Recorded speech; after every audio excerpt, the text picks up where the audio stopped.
Ayan guys, tignan nyo. Sa sobrang talino ng mga tao sa ibang bansa ata to. Pati sa pagtulog, wala na siyang gagawin.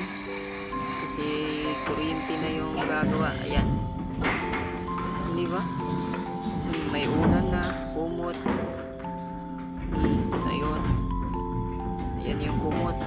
Higa na lang siya. Grabe naman ka-bright ng tao na to. Pati yung pampiring sa mata. So, kung ganito yung dito sa Pilipinas sa atin guys, naku tamad na yung mga tao. Ayan guys, tignan nyo. Sa sobrang talino ng mga tao sa ibang bansa ata to. Pati sa pagtulog, wala na siyang gagawin.